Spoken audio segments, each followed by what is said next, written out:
والصلاة والسلام على سيد المرسلين وعلى آله وأصحابه أجمعين. أما بعد، فأعوذ بالله من الشيطان الرجيم. بسم الله الرحمن الرحيم. قل بفضل الله وبرحمته فبذلك فليفرحوا هو خير مما يجمعون. لقد من الله على المؤمنين إذ بعث فيهم رسولا من أنفسهم يتلو عليهم آياته ويزكيهم ويعلمهم الكتاب والحكمة وإن كانوا من قبل لفي ضلال مبين. يا أهل الكتاب قد جاءكم رسولنا يبين لكم كثيرا مما كنتم تخفون من الكتاب ويعفو عن كثير. قد جاءكم من الله نور وكتاب مبين. قال عيسى ابن مريم اللهم ربنا أنزل علينا مائدة من السماء تكون لنا عيدا لأولنا وآخرنا وآية منك وارزقنا وأنت خير الرازقين. صدق الله العظيم. آمنت بالله إن الله وملائكته يصلون على النبي يا أيها الذين آمنوا صلوا عليه وسلموا تسليما. اللهم صل على سيدنا وحبيبنا وشفيعنا وكريمنا ومولانا محمد وبارك وسلم. صلاة والسلام عليك يا رسول الله صلى الله عليه وسلم. صلاة والسلام عليك يا رسول الله صلى الله تعالى عليه وسلم. آج کا یہ عظیم الشان جلسہ پاک بعنوان 1500 سالہ عید میلاد النبی آپ تمامی عاشقان مصطفیٰ کو بہت بہت مبارک ہو. انجمن عاشقان رسول قصبہ باڑی ضلع سیدھپور کے تمام ممبران کو، دور و دراز سے تشریف لائے ہوئے عاشقان مصطفیٰ صلی اللہ علیہ وسلم کو دل کی عطا گہرائیوں سے صدبار مبارکباد پیش. مزید دعائیں پروردگار عالم آج کی اس بابرکت محفل کو شرف قبولیت سے مالا مال فرمائے اور اس جلسے کو جملہ مؤمنین و مومنات کے لیے مغفرت کا ذریعہ بنائے اور ہم سب کی اصلاح اور بخشش کا ذریعہ بنائے. اس سے پیشتر آپ نے ثنا خوان مصطفیٰ کے ذریعے سے نعت خوانی و منقبتیں سماعت کی اور بڑی ذمہ داری کے ساتھ حضرت مولانا ضیاء الدین صاحب اسماعیلی اپنی نظامت میں اس جلسے کو چلا رہے ہیں. اللہ تعالیٰ سبھی حضرات کی حاضری کو شرف قبولیت سے مالا مال فرمائے. آمین. آئیے عقیدت اور احترام کے ساتھ سارا مجمع جی لگا کر کے بابا سے بلند درود پاک پڑھ لیں. اللہم صلی علی سیدنا و حبیبنا و شفیعنا و کریمنا و مولانا محمد و بارک وسلم. صلاۃ و سلام علیک یا رسول اللہ صلی اللہ تعالی علیہ وسلم.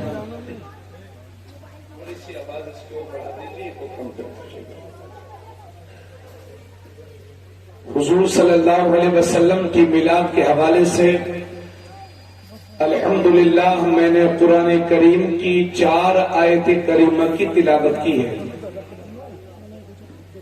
آسان اردو میں ان آیتوں کا ترجمہ سماعت کریں. اللہ رب العزت ارشاد فرماتا ہے قل بفضل اللہ وبرحمتہ.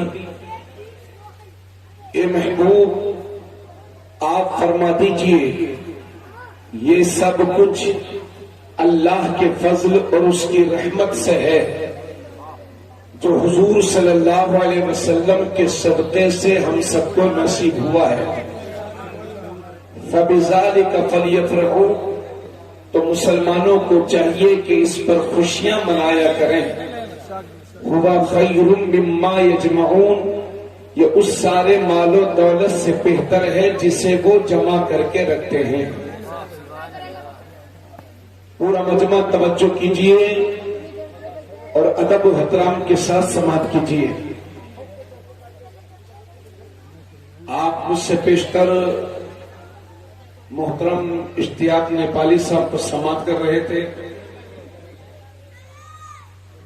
نیپال سے آئے ہیں تو اپنی پہچان بھی لے کر آئے ہیں، نیپالی ٹوپی لگا کر کے آئے ہیں۔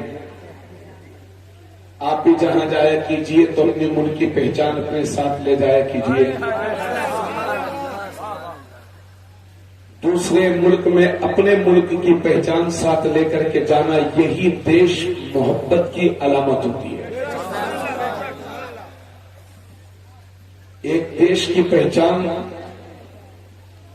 اور ایک اپنے کلمے کی پہچان، جہاں بھی جائیں ساتھ لے کر کے جائیں۔ توجہ چاہوں گا، اللہ رب العزت قرآن کریم فرقان حمید میں ارشاد فرماتا ہے، لقد من اللہ علی المؤمنین اذ بعث فیہم رسولا من انفسہم۔ حضرات، اللہ نے ہمیں کتنی نعمتیں دی ہیں، ہم اس کا شکر ادا نہیں کر سکتے۔ اللہ کی نعمتوں کا کوئی بھی شخص شکر ادا نہیں کر سکتا اور نہ اللہ کی نعمتوں کو شمار کر سکتا ہے۔ آپ اندازہ فرمائیں کہ اللہ نے یہ تو ہاتھ دیے ہیں، کتنے بیش قیمتی ہیں یہ ہاتھ۔ ان ہاتھوں کی قیمت اس سے پوچھو کہ جس کے پاس ہاتھ نہ ہو۔ زبان کی قیمت اس سے پوچھو جو قوت گویائی سے محروم ہے۔ آنکھوں کی اہمیت اس سے پوچھو کہ جو دیکھ نہ سکتا ہو، بلکہ اس سے بھی زیادہ وہ شخص بتائے گا جو پہلے دیکھتا تھا اور بعد میں بینائی سے محروم ہو گیا۔ وہ آپ کو بتائے گا کہ ان آنکھوں کی قیمت کتنی زیادہ ہے اور کتنی اہم ہے یہ آنکھیں۔ حضرات، ہماری باڈی کے جو پارٹ ہیں، جو اعضاء ہیں، کتنے بیش قیمتی ہیں، اس کا اندازہ کوئی نہیں لگا سکتا۔ ذرا سے قلب میں، ہارٹ میں دقت ہونے لگے تو انسان کو دن ہی میں تارے نظر آتے ہیں۔ گردے کتنے بیش قیمتی ہیں، یہ اس سے پوچھو جو ڈائلیسس پر زندگی گزار رہا ہو۔ ہمارے بدن میں اتنے اہم اعضاء ہیں، لیکن اللہ نے پورے قرآن کریم میں کہیں بھی، توجہ چاہوں گا، یہ نہیں فرمایا کہ اے میرے بندوں، میں نے تمہیں 2 آنکھیں دی، تم پر احسان کیا، 2 پیر دیے، تم پر احسان کیا، 2 ہاتھ دیے، تم پر احسان کیا، بولنے کے لیے زبان دی، تم پر احسان کیا۔ اللہ نے پورے قرآن کریم میں کہیں نہیں فرمایا، لیکن جب 12 ربیع الاول شریف کو اپنا نبی دیا تو اللہ فرماتا ہے، لقد من اللہ علی المؤمنین اذ بعث فیہم رسولا من انفسہم۔ اللہ نے مسلمانوں پر احسان کر دیا ہے کہ انہی میں سے ایک رسول بھیج دیا ہے۔ ان کا کام کیا ہوگا؟ یتلو علیہم آیاتی، وہ رسول اللہ کی آیتیں پڑھ پڑھ کر کے لوگوں کو سنائیں گے۔ وَيُزَكِّيهِمْ، اور لوگوں کو پاک صاف ستھرا کریں گے۔ وَيُعَلِّمُهُمُ الْكِتَابَ وَالْحِكْمَةَ، اور جاہل نہیں رہنے دیں گے، کتاب اور حکمت کا علم سکھائیں گے۔ وَإِنْ كَانُوا مِنْ قَبْلُ لَفِي ضَلَالٍ مُبِينٍ، اگرچہ اس سے پہلے وہ کھلی گمراہی میں تھے۔ 2 آیت کریمہ کا ترجمہ میں نے آپ حضرات کے سامنے پیش کر دیا۔ اب ذرا تیسری آیت کا ترجمہ سماعت کریں۔ اور غور سے سنیں، خاموشی اختیار فرمائیں۔ حضرات، میرے نبی کی تعریف اور میرے نبی کی نعت قرآن کے علاوہ دوسری کتابوں میں بھی تھی۔ یہودیوں کی یہ عادت تھی کہ جب کوئی ان سے ہمارے نبی کی شان پوچھتا یا ہمارے نبی کی تعریف پوچھتا تو وہ توریت کے اس حصے کو چھپا لیا کرتے تھے کہ جس میں ہمارے نبی کی شان کا بیان ہوتا تھا، ہاتھ رکھ دیتے تھے یا اس کا الٹا سیدھا غلط مطلب بیان کر دیا کرتے تھے۔ اللہ نے فرمایا، یا اہل الکتاب، اے کتاب والو، اے یہودیوں، اے عیسائیوں، قد جاءکم رسولنا، آ گئے ہیں تمہارے پاس ہمارے عظمت والے رسول، یبین لکم کثیرا مما کنتم تخفون من الکتاب، جو اس کو ظاہر فرمائیں گے جسے تم کتاب میں سے چھپایا کرتے تھے، وَيَعْفُو عَنْ كَثِيرٍ، اور بہت ساری باتوں کو نظر انداز بھی کریں گے۔ قَدْ جَاءَكُم مِّنَ اللَّهِ نُورٌ وَكِتَابٌ مُّبِينٌ، تحقیق تمہارے پاس آ گیا اللہ کی طرف سے ایک نور اور روشن کتاب۔ یہ 3 آیت کریمہ میں نے تلاوت کی۔ چوتھی آیت کا ترجمہ سنیے اور بڑی سنجیدگی کے ساتھ بیٹھیے۔ انشاءاللہ میری طبیعت میں تھکاوٹ ہے، بہت کافی دنوں سے مسلسل تقریر کی وجہ سے تھکاوٹ ہے، لیکن آپ انشاءاللہ بیٹھیں، کوشش کروں گا کہ خدمت کرو۔ چوتھی آیت کریمہ، قال عیسی ابن مریم اللہم ربنا انزل علینا مائدۃ من السماء، حضرت عیسیٰ علیہ السلام کی قوم نے حضرت عیسیٰ سے کہا تھا کہ اے عیسیٰ، اگر آپ اللہ کے پیغمبر ہیں، اللہ کے نبی ہیں، تو آپ اپنے اللہ سے یہ دعا کرو کہ وہ ہمارے لیے آسمان سے پکا پکایا کھانا اتار دے۔ بڑی ہوشیار قوم تھی، ہے نا؟ اور اس سے یہ بھی پتہ چلتا ہے کہ انسان کے مفت کھانے کی عادت بہت پرانی ہے۔ تو ان کی قوم کہہ رہی تھی کہ آپ دعا کریں کہ اللہ پکا پکایا کھانا ہم پر بھیج دے۔ حضرت عیسیٰ علیہ السلام نے دعا کی، قرآن نے ان کی دعا کے بارے میں ارشاد فرمایا، قال عیسی ابن مریم اللہم، عیسیٰ ابن مریم نے کہا، اے اللہ، ربنا، اے ہمارے رب، انزل علینا مائدۃ من السماء، تو آسمان سے ہم پر نعمتوں بھرا دسترخوان اتار دے، تکون لنا عیدا لاولنا وآخرنا، تاکہ جس دن وہ دسترخوان اترے، اس دسترخوان کے اترنے کے دن کو ہم اپنے اگلوں کے لیے اور اپنے پچھلوں کے لیے عید کے طور پر منائیں، وآیۃ منک، اور وہ دسترخوان تیری طرف سے نشانی ہو، وارزقنا وانت خیر الرازقین، اے ہمارے رب تو ہمیں رزق دے دے چونکہ تو ہی بہترین رزق دینے والا ہے۔ توجہ فرمائیں گے، آیت کریمہ کا میں نے ترجمہ کر دیا، اب اس کا مطلب سماعت کریں گے۔ حضرت عیسیٰ ابن مریم نے دعا کی، دعا قبول ہوئی، اور وہ نعمتوں بھرا دسترخوان اتوار کے دن اترا۔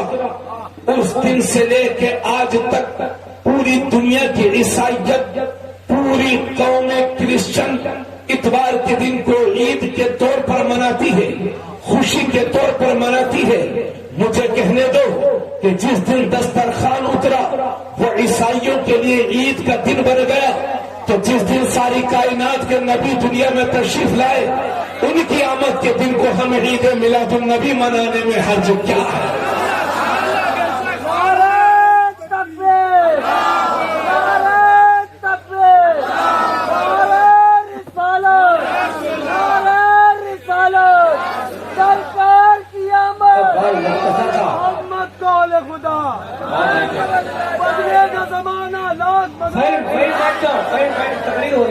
اللہ سلامت رکھے آپ سب کو۔ آپ سنیے، میں بولوں گا، ہے نا؟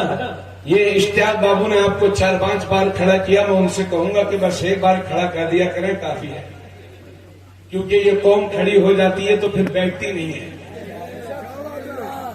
تو توجہ چاہوں گا آپ سے.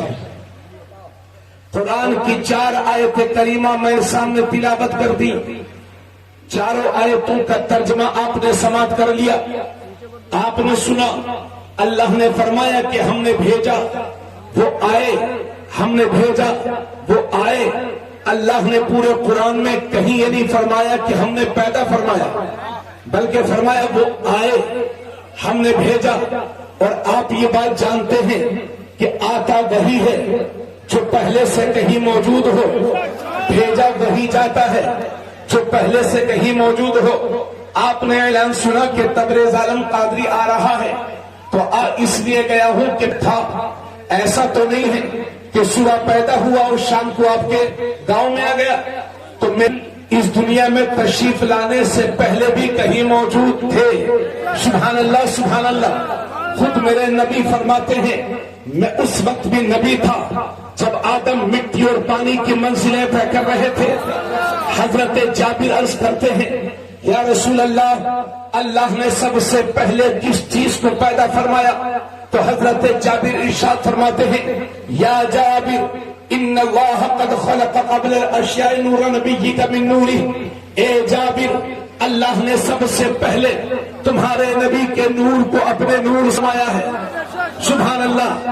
ساری کائنات سے پہلے یہ کہنے دیجئے یہ شجر و حجر یہ صدقہ ہے نبی کا، یہ لائٹنگ یہ صدقہ ہے نبی کا، یہ مجمع یہ صدقہ ہے نبی کا، یہ سمندر یہ صدقہ ہے نبی کا، یہ حجر یہ صدقہ ہے نبی کا، یہ ساری کائنات یہ صدقہ ہے نبی کا.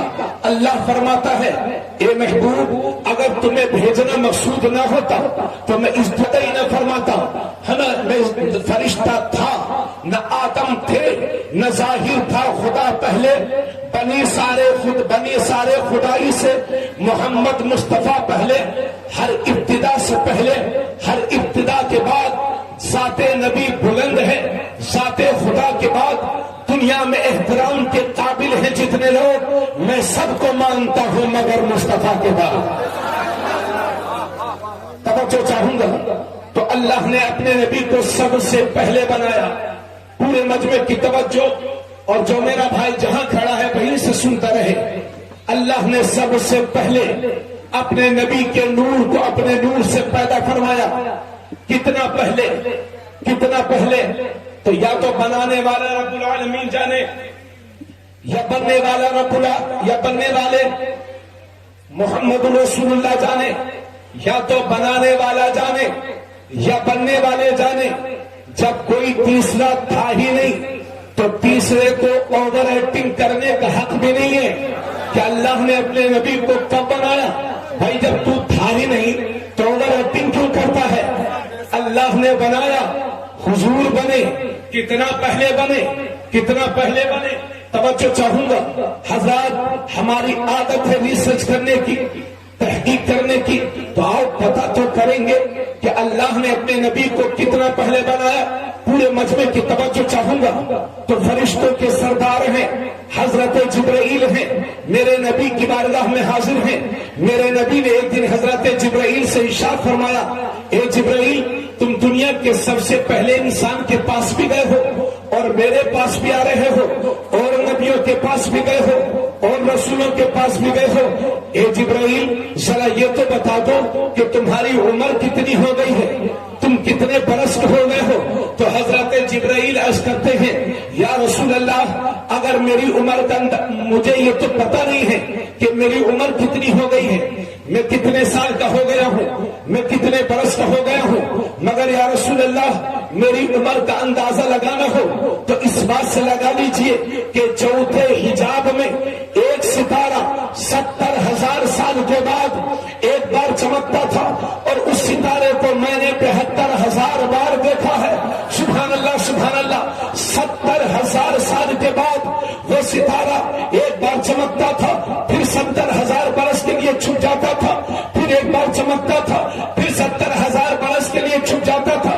یا رسول اللہ، جو ستارہ 70,000 برس کے بعد ایک بار چمکتا تھا اسے میں نے 72,000 بار دیکھا ہے. اے میرے بھائیوں، 70,000 سال کہنے میں تو 7 سیکنڈ بھی نہیں لگتے، مگر 70 سال کی پوزیشن یہ ہے کہ بچہ پیدا ہوتا ہے، جوان ہوتا ہے، اس کی شادی ہوتی ہے، باپ بنتا ہے، دادا بنتا ہے، کام ختم. 70 سال کے اندر ایک نسل ختم ہو جاتی ہے، ایک نسل کی سماپتی ہو جاتی ہے. مگر میں حضرت جبرائیل عرض کرتے ہیں یا رسول اللہ میری عمر کا اندازہ لگانا ہو تو اس بات سے لگا لیجئے کہ چوتھے حجاب میں ایک ستارہ 70,000 سال کے بعد ایک بار چمکتا تھا، پھر چھن جاتا تھا، پھر چمکتا تھا، پھر چھن جاتا تھا. یا رسول اللہ جو ستارہ 70,000 سال کے بعد ایک بار چمکتا تھا اسے میں نے 72,000 بار دیکھا ہے، 72,000 بار دیکھا ہے. تو میرے نبی مسکرا کے فرماتے ہیں اور 72,000 بار دیکھنے والے جبرائیل ذرا یہ تو بتا دے کہ دیکھتے ہی رہا یا پہچان بھی گیا ہے، پہچان بھی گیا ہے. تو حضرت جبرائیل عرض کرتے ہیں یا رسول اللہ دیکھا تو 72,000 بار ہے مگر پہچان نہ سکا. تو مصطفیٰ جارے رحمت فرماتے ہیں وعزت ربی انا ذالک الکوکب، جبرائیل مجھے میرے رب کی قسم وہ ستارہ میں ہی تو ہوں. نعرہ تکبیر، نعرہ رسالت، جشن عید میلاد النبی، سرکار کی آمد، آقا کی آمد، اختار کی آمد، مکی کی آمد. نعرہ تکبیر، نعرہ رسالت. ذرا زور سے بولے سبحان اللہ. میرے نبی نور والے نبی سبحان اللہ، ایسے نبی کہ اگر میں اپنے خاندان کی بات کروں تو کہیں نہ کہیں جا کر کے مجھے یہ ملے گا کہ میرے خاندان پر احسان ہے خواجہ غریب نواز. اگر وہ تشریف نہ لاتے تو معلوم نہیں ہم کو کلمہ بھی نصیب ہوتا کہ نہیں. ان کا احسان ہے جو ہمارے آبا اجداد کو کلمہ پڑھایا، اور ہم تو حضرت آدم کی اولاد ہیں بھائی. ہاں حضرت آدم کی اولاد ہیں. تو میں یہ گارنٹی سے نہیں کہہ سکتا کہ مجھ سے میرے والد سے لے کر کے حضرت آدم تک میرے خاندان میں سب خدا پرست تھے. میں گارنٹی سے نہیں کہہ سکتا، لیکن میرے نبی کا خاندان ایسا خاندان ہے.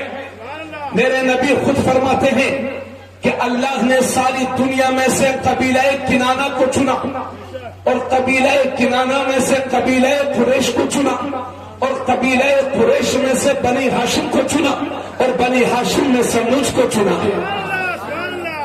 اور یہ بات بھی سن لیجئے، میرے نبی کے والد حضرت عبداللہ سے لے کر کے حضرت آدم علیہ السلام تک میرے نبی کے نسب میں کوئی بھی شخص بت پرست نہیں تھا، سب کے سب خدا پرست تھے. تیری نسل پاک میں ہے بچہ بچہ نور کا، تو ہے عین نور تیرا سب گھرانہ. ارے تھوڑے بولو یار زور سے سبحان اللہ. لیکن ایک بات میں آپ سے عرض کروں گا، سنیے بھائی معاذ الدین صاحب.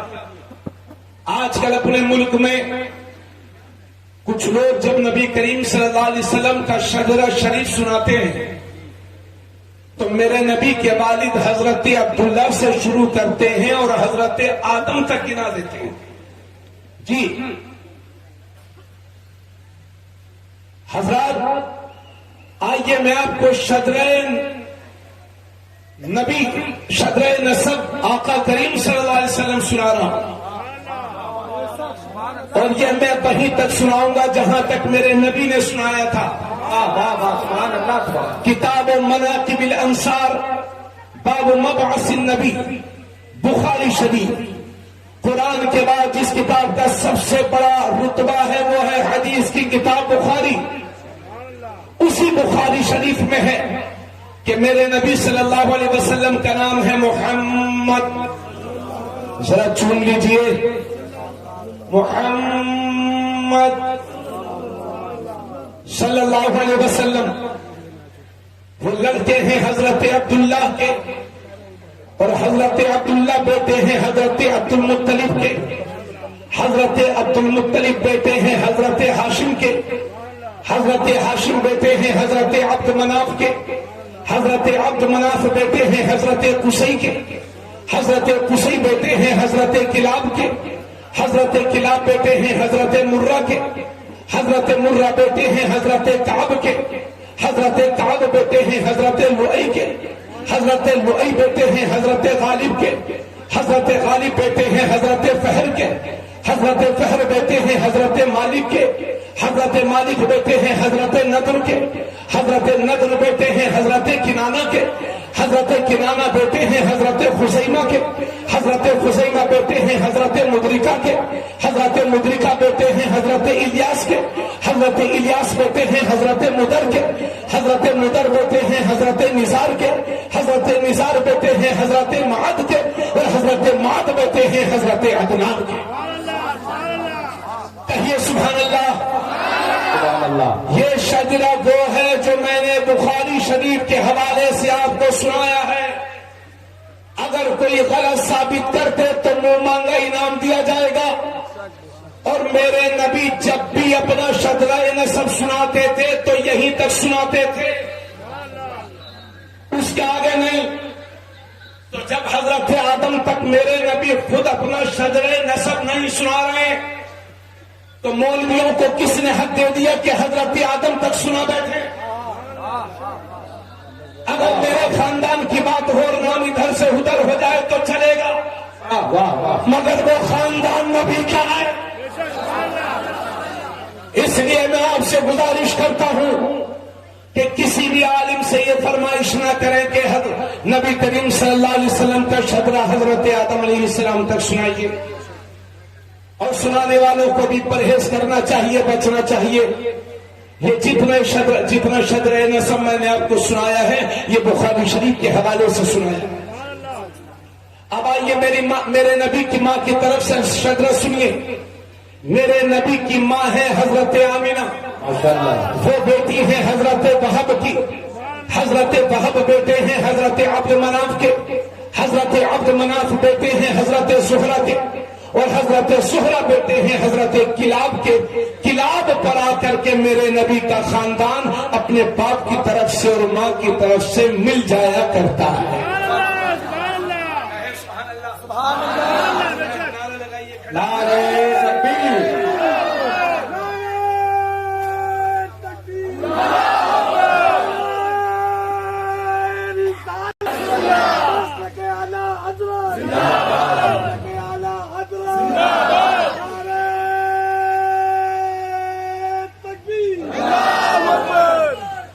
اب ذرا پوری طرح سے متوجہ ہو جائیں۔ اسی نور والے ہم میلاد مناتے ہیں 12 ربیع الاول شریف کو، تو کچھ لوگ ضلع سیتا پور میں آپ کو ہر حصے میں ملیں گے جو یہ کہتے ہیں کہ 12 ربیع الاول شریف کو حضور صلی اللہ علیہ وسلم پیدا ہوئے، لیکن 12 ربیع الاول شریف ہی کو حضور کی وفات بھی ہوئی ہے، حضور کا وصال بھی ہوا ہے، لہذا اس دن غم کیا کرو، جشن منایا کرو۔ ایسے بہت سارے لوگ ہیں، اور اس بدعقیدہ لابی نے اتنی ہوشیاری سے کام کیا ہے کہ ہمارے سنیوں کو بھی رٹوا دیا 12 وفات۔ اے میرے بھائی، یہ 12 وفات نہیں ہے۔ آپ تو سنی ہونا، 11ویں شریف تو کہتے ہی ہو، 12ویں شریف کہا کرو۔ یہ 12 وفات نہیں ہے۔ اور میری بہن تم بھی سننا، اس لیے کہ مناظرے تمہارے بھی ہوتے ہیں۔ سن لیجئے گا میری بات۔ حضور صلی اللہ علیہ وسلم کب پیدا ہوئے اور حضور کا وصال کب ہوا؟ اگر میں غلط بولوں تو منہ مانگا انعام، اور سچ بولوں تو حق کی تائید آپ سے طلب کروں گا۔ پورا مجمع ایک ایک لفظ پر توجہ دے گا۔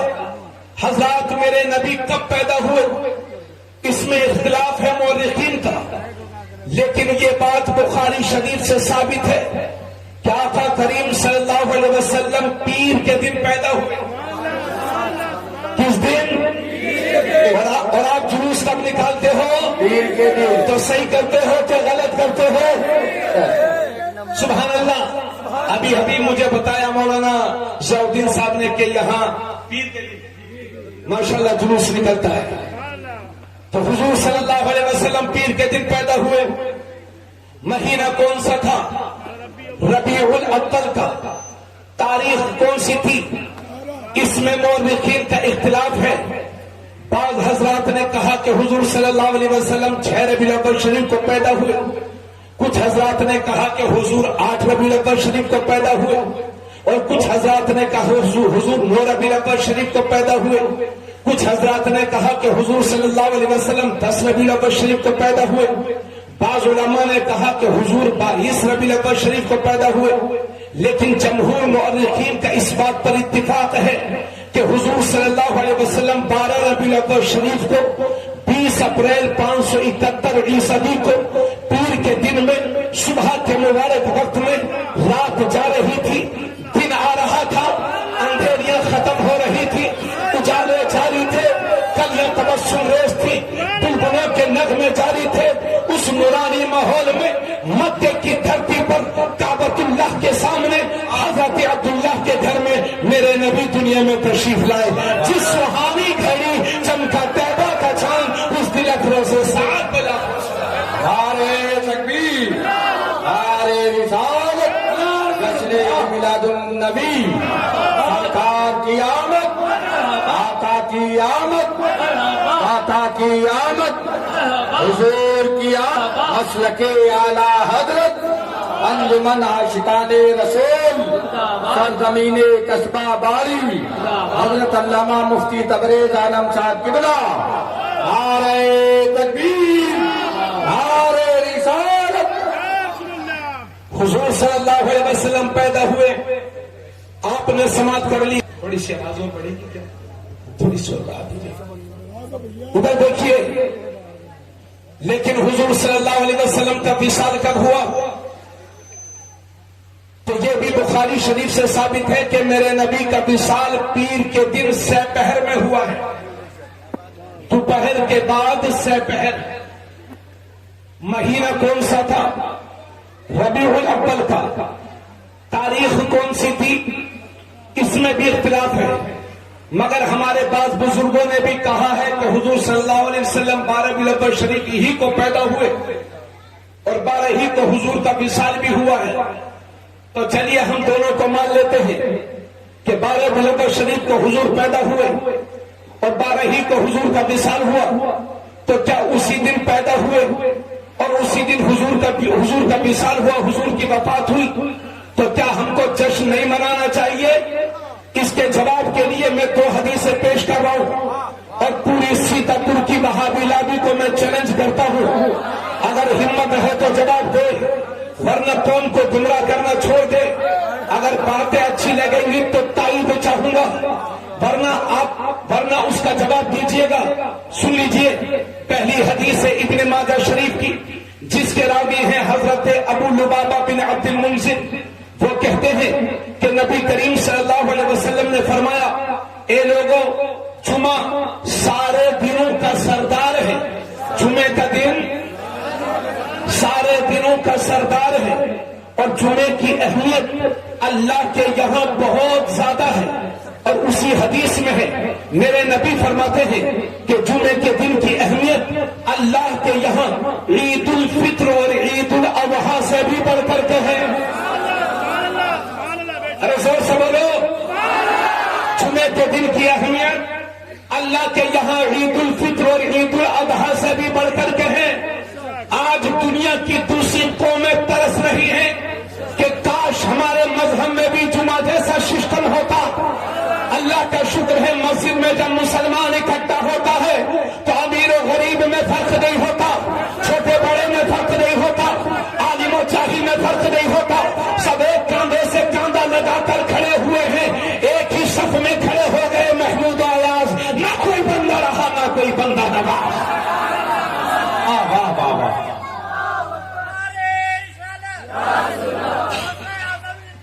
زندہ باد، زندہ باد، زندہ باد. اللہ اکبر. پوری توجہ. تو میرے نبی نے فرمایا کہ جمعے کے دن کی اہمیت سننے نا لو، جانا نہیں، بالکل توجہ سے سننا ہے. جمعے کے دن کی اہمیت اللہ کے یہاں عید الفطر اور عید الاضحیٰ سے بھی بڑھ کر کے ہے. اس کے بعد میرے نبی نے فرمایا جمعے کے دن کی جو عظمت اور اہمیت ہے اس کی 5 وجہ ہیں۔ پہلی وجہ یہ کہ جمعے کے دن حضرت آدم علیہ السلام پیدا ہوئے، اور دوسری وجہ یہ کہ جمعے کے دن حضرت آدم علیہ السلام کا وصال ہوا، تیسری وجہ یہ کہ جمعے کے دن ایک گھڑی ایسی آتی ہے، ایک ساعت ایسی آتی ہے کہ بندہ اپنے رب سے جو بھی سوال کرتا ہے میرا رب اس کی دعا کو قبول فرماتا ہے جب تک کہ وہ کسی حرام چیز کا سوال نہ کرے۔ وہ گھڑی کون سی ہے؟ محدثین نے اس کی صراحت نہیں کی ہے، مگر بعض علماء نے کہا ہے کہ وہ گھڑی وہ ہے کہ جب امام صاحب خطبے کے لیے منبر پر بیٹھ جاتے ہیں اس وقت سے لے کر کے دعا کے ختم ہونے تک یہ وہ وقت ہے کہ بندہ مومن اپنے رب سے جو بھی سوال کرتا ہے میرا رب اس کی دعا کو قبول فرما دیا کرتا ہے۔ سنیں بھائی، اس لیے جمعے کے دن جلدی غسل کر لیا کرو اور مسجد جلدی پہنچا کرو۔ چوتھی بات، نبی فرماتے ہیں کہ جمعے کے دن قیامت برپا ہوگی۔ پانچویں بات، حضور فرماتے ہیں جمعے کے دن سے پہاڑ، ہوا، سمندر، فرشتے، مخلوقات یہ تمام کے تمام ڈرتے ہیں، چونکہ جمعے کے دن قیامت برپا ہوگی۔ یہ ابن ماجہ شریف کی حدیث پوری ہو گئی۔ اب دوسری حدیث ابو داؤد شریف کی، اور اس کے بعد رزلٹ، جس کے راوی ہیں حضرت اوس ابن اوس۔ نبی کریم صلی اللہ علیہ وسلم فرماتے ہیں اے لوگوں تمہارے دنوں میں سب سے بہترین دن جمعے کا ہے۔ اس کے بعد میرے نبی فرماتے ہیں کہ جمعے کے دن حضرت آدم علیہ السلام پیدا ہوئے، اور جمعے کے دن حضرت آدم علیہ السلام کا وصال ہوا، اور جمعے ہی کے دن وہ سور پھونکا جائے گا، اور جمعے ہی کے دن وہ سخت آواز بلند ہوگی جسے سن کر کے سب مر جائیں گے۔ جب میرے نبی نے یہ فرمایا تو صحابہ خوف الہی سے لرزنے لگے، تو میرے نبی نے فرمایا لہذا میرے صحابہ جب جمعے کا دن آیا کرے تو کثرت کے ساتھ مجھ پر درود شریف پڑھا کرو۔ جب جمعے کا دن آیا کرے تو کثرت کے ساتھ مجھ پر درود شریف پڑھا کرو، کیونکہ تمہارا درود مجھ پر پیش کیا جاتا ہے۔ اس کے بعد ایک صحابی بولتے ہیں یا رسول اللہ جب تک آپ ہماری نگاہوں کے سامنے ہیں تو سبحان اللہ ہمارا درود آپ کی بارگاہ میں پیش کیا جاتا ہے، لیکن جب آپ قبر میں تشریف لے جائیں گے تو کیا ہمارا درود آپ کو تب بھی پہنچے گا؟ تو اسی دن میرے نبی نے فرمایا ان اللہ حرم علی الارض اجساد الانبیاء، بے شک اللہ نے زمین پر حرام کر دیا ہے کہ نبیوں کے جسموں کو کھائے، اور دوسری حدیث میں ہے ان اللہ حرم علی الارض اجساد الانبیاء فنبی اللہ حی یرزق۔ میرے نبی فرماتے ہیں بے شک اللہ نے زمین پر حرام کر دیا ہے کہ نبیوں کے جسموں کو کھائے، لہذا اللہ کے نبی زندہ ہیں، ان کی قبروں ہی میں انہیں روزی دی جا رہی ہے۔ زور سے بولو اور زور سے بولو۔ اور مسلم شریف کی حدیث میں ہے کہ جمعے کا دن ہفتے کی عید ہوتا ہے، اور مجھے کہنے دو کہ جمعے کے دن حضرت آدم پیدا ہوئے اور جمعے ہی کے دن ان کا وصال بھی ہوا، تب بھی جمعے کا دن ہفتے کی عید بن گیا۔ تو اگر 12 ربیع الاول شریف کو میرے نبی پیدا بھی ہوئے ہیں اور 12 ہی کو وصال بھی ہوا ہے، تب بھی عید میلاد النبی منانے میں حرج کیا ہے؟